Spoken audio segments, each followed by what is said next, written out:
Aku menjulukinya gadis bakpao, bukan tanpa alasan. Pipinya yang tembam mengingatkanku pada penganan tersebut. Parasnya manis, dengan aroma parfum yang khas lagi semerbak. Sebuah hidung mungil bertengger di wajahnya. Seolah hanya sebuah syarat, simbol, atau mungkin isyarat, yang menandakan bahwa itu adalah wajah. Tertarik kepadanya adalah hal yang mulanya tidak terpikirkan olehku. Namun lambat laun aku mulai suka. Padahal jika alasannya kecantikan, beberapa teman perempuanku tak kalah cantik. Bahkan dapat dikatakan lebih cantik darinya. Tetapi, rupanya perasaan tak ada implikasinya dengan paras. Terlalu naif jika perasaan selalu dikaitkan dengan paras. Nama asli gadis bakpao adalah Elis. Aku mengenalnya saat hujan turun di sebuah sore, dan kami berteduh di halte yang sama. Hanya ada kami berdua. Ia berdiri di bibir halte. Sebelah tangannya menjinjing tas karton, yang belakangan ku ketahui isinya adalah donat-donat dagangan. Adapun di punggungnya melekat sebuah tas gendong. Sementara itu, aku duduk nyaman di atas bangku, seraya bersedekap menahan dingin. Aku menatapnya. "Maaf, Neng, tidak ada masalah dengan organ dudukmu," cetusku. Ia menoleh. "Kenapa, Mas?" tanyanya. "Kenapa tidak duduk? Langit masih gelap, hujan belum akan reda. Jika berdiri terus, kamu akan pegal." Ia menatapku dalam. Tampaknya tengah menerawang. Aku mafhum, seorang perempuan memang harus berhati-hati terhadap lelaki asing. "Jangan takut, aku bukan penculik gadis imut," imbuhku. Sebuah senyum merekah di bibirnya. Ia pun merapat ke bangku dan duduk. "Mau kemana?" tanyaku. "Mau pulang," jawabnya malu-malu. "Dari mana?" Habis jualan." Setelah itu, kami pun berkenalan dan berbincang ngalor ngidul hingga hujan reda. Usia Elis saat ini rapat menuju 24 tahun. Ia duduk di semester 3 sebuah universitas swasta, mengambil konsentrasi teknik sipil. Di usianya tersebut mestinya ia sudah difoto mengenakan toga. Tetapi kesulitan keluarga membuatnya harus menangguhkan hal tersebut. Membantu orang tua dulu berjualan, tetapi keinginanku menuntut ilmu tak terbendung. Karena itu, aku mendaftar kuliah, jawabnya saat aku bertanya mengapa ia terlambat kuliah. "Lalu orang tuamu mengizinkan?" tanyaku. Ia terdiam seraya menghela napas panjang. Bibirnya dikatupkan rapat-rapat, bibir mungil itu. Kerap kali dadaku bergemuruh bila memandangnya. Tampak jelas sebuah beban coba ia lepaskan. Awalnya tidak, tetapi akhirnya mereka mengizinkan, asalkan, ujarnya terputus. "Asalkan apa?" "Aku membiayai sendiri kuliahku," jawabnya lirih. Aku terenyuh mendengarnya. Kasihan ia, demi membiayai kuliah harus mengorbankan hampir segenap waktunya untuk bekerja. Bangun subuh bermacam pekerjaan sudah menunggu. Diawali membuat kue-kue, donat, lalu berjajah menitipkan donat-donat itu ke warung dan kantin-kantin, kemudian berangkat kuliah. Selesai kuliah, ia menjaga toko, dan terakhir mengajar les anak-anak. Pulang ke rumah sekitar pukul 10 malam, itu pun tidak langsung tidur, sebab biasanya ada tugas kampus yang harus dikerjakan. Senggang, santai, dan leha-leha adalah hal yang jarang ia rasakan. "Lelah?" tanyaku. "Tentu saja," rintihnya. "Sangat lelah malah." "Bersabarlah, insya Allah segala perjuanganmu akan berbuah manis." Matanya berkilauan, air mata berkerumun di sana. "Terima kasih doanya," ujarnya. Aku mengangguk sambil tersenyum demi menguatkan hatinya.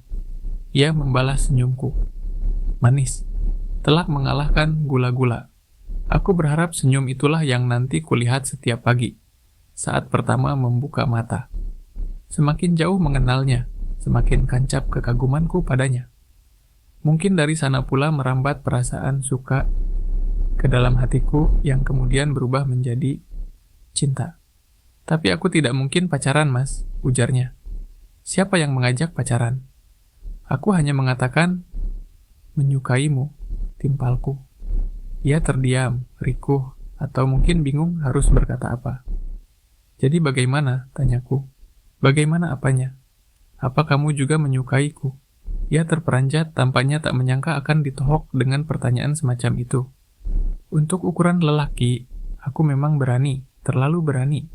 Sebenarnya tanpa harus bertanya pun, aku sudah tahu jawabannya. Tetapi aku ingin mendengar langsung dari mulutnya. Semacam penegasan.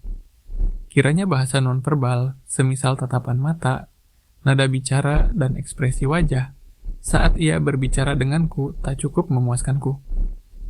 Iya mas, aku menyukaimu. Maaf, jawabnya sambil kemudian menundukkan wajah. Kenapa harus meminta maaf? Salahnya di mana? Entahlah, aku merasa ini tak seharusnya.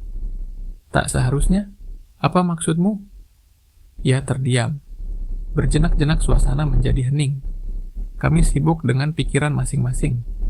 Jika tidak karena foto yang ia tunjukkan, aku tak akan menyangka ia menyimpan sebuah beban yang begitu berat. Elis benar-benar gadis yang pandai menyembunyikan kesulitan.